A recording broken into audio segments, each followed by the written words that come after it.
नमस्कार दोस्तों। जैसा कि आपको पता है कि रीट सेटू डेट को 25 अगस्त है वो आपत्ति दर्ज कराने की डेट दी गई थी। उसमें उम्मीद करता हूँ कि ज़्यादा से ज़्यादा लोगों ने उसमें आपत्ति दर्ज कराई होगी और जिस क्वेश्चन में सबसे ज़्यादा आपत्ति जाएगी उसी क्वेश्चन में बोनस अंक मिलने की संभावना है। तो अब कुछ कैंडिडेट पूछ रहे थे कि फाइनल आंसर की है वो कब जारी होगी। तो फाइनल आंसर की कब जारी होगी और किस शिफ्ट में कितने बोनस अंक मिलने की संभावना है। आगे बढ़ने से पहले आपसे रिक्वेस्ट है कि आपने अभी तक चैनल को सब्सक्राइब नहीं किया तो चैनल को सब्सक्राइब ज़रूर कर लें। तो पहली बात हम इस पर बात कर लेते हैं कि फाइनल आंसर की है वो कब जारी होगी। तो फाइनल आंसर की है वो जारी नहीं करेगा बोर्ड। आपने देखा ही होगा पिछली रीट के अंदर फाइनल आंसर की जारी नहीं की थी बोर्ड ने, तो अब की बार भी फाइनल आंसर की जारी नहीं करने वाला। अब जिस दिन रिजल्ट आपका जारी होगा, जिस दिन रिजल्ट जारी होने के तुरंत बाद है वो आपको फाइनल आंसर की जारी कर दिया जाएगा, जो कि आपने पिछली रीट में भी देखा होगा। वैसा ही इस बार करने वाली है।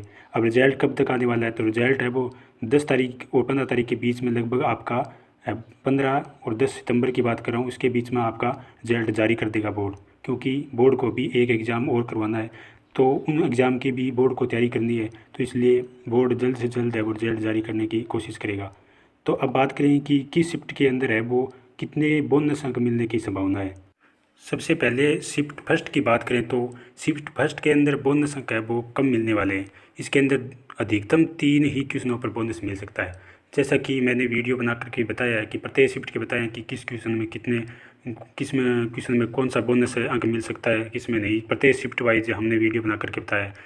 तो फर्स्ट शिफ्ट के अंदर देखा तो उसके अंदर है वो क्वेश्चन 3 क्वेश्चन ऐसे मिल रहे थे जिसके अंदर बोनस अंक मिलने की संभावना है। इसे 2 ऊपर भी हो सकता है, लेकिन मेरे हिसाब से इसके अंदर 3 ही क्वेश्चन पर बोनस मिलने की संभावना है।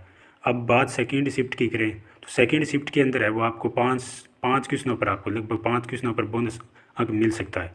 और वही अगर थर्ड शिफ्ट के अंदर देखें तो इसमें सबसे ज़्यादा बोनस मिलेंगे, क्योंकि इस शिफ्ट के अंदर आपने देखा ही होगा कि 5 क्वेश्चन तो हिंदी के ही गलत हो गए थे, और इसके अलावा एक क्वेश्चन साइको में, 2 क्वेश्चन साइको में थे, और एक सब्जेक्ट में भी था मैथ वालों के, एक एसएसटी वालों के भी था। तो इस मिलाकर के कुल मिलाकर के 8 क्वेश्चन है वो इस शिफ्ट के अंदर है वो आपको बोनस मिल सकते हैं, 8 या 9 के लगभग। यानी कि शिफ्ट थर्ड के अंदर आपको सबसे ज़्यादा बोनस अंक मिलने की संभावना है। और शिफ्ट फोर्थ के अंदर देखें तो इसके अंदर भी लगभग आपको 5 से 6 क्वेश्चन पर बोनस अंक मिल सकता है। इस सब का मैंने वीडियो बनाया ही है। मैंने वीडियो बना करके जिस क्वेश्चनों पर बोनस अंक मिलने की बात की थी वो बिल्कुल प्रमाण के आधार पर बताया गया था। उस क्वेश्चनों में आपको अवश्य ही बोनस अंक मिलेगा, क्योंकि वो प्रूफ के आधार पर बताए गए थे। और इसके हिसाब से मेरे हिसाब से फर्स्ट शिफ्ट में 3 और सेकंड में 5 और थर्ड शिफ्ट में 8 क्वेश्चन और शिफ्ट फोर्थ के अंदर 5 से 6 क्वेश्चनों पर बोनस अंक मिलने की पूरी संभावना है। अब बात कर लें क्या नॉर्मलाइजेशन होगा, तो आपको बता दूं कि नॉर्मलाइजेशन अवश्य होगा, बिल्कुल नॉर्मलाइजेशन करना ही होगा, क्योंकि चारों शिफ्टें थे। फर्स्ट शिफ्ट को अगर हटा दें, क्योंकि ये ऐसे वो लेवल फर्स्ट के लिए था, तो इसके लिए तो नॉर्मलाइजेशन होगा ही नहीं।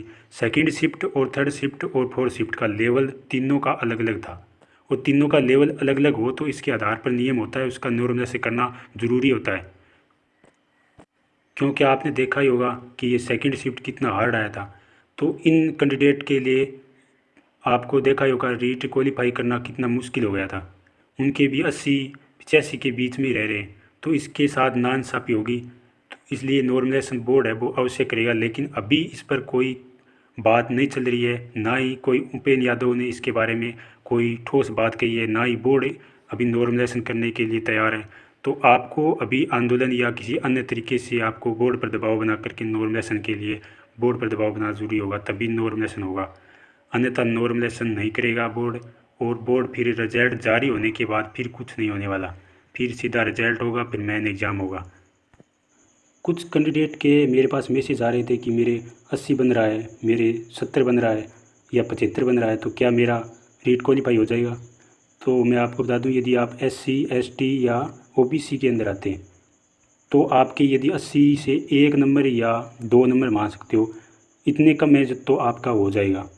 इतने 2 नंबर 80 से कम हैं या 80 हैं, 80 से 1-2 ऊपर है, तब तो आप मानते ही हो कि BSc के नंबर वालों को पिछली बार रीट में क्वालिफाई माना था, तो इस बार भी मानने वाली है। तो BSc वाले तो बिल्कुल सेफ हैं यदि SC ST OBC में आते हैं तो। और यदि जिसके 80 हैं या 80 से 1 कम है तो वो आप मान सकते हो कि क्वालिफाई हो जाएगा।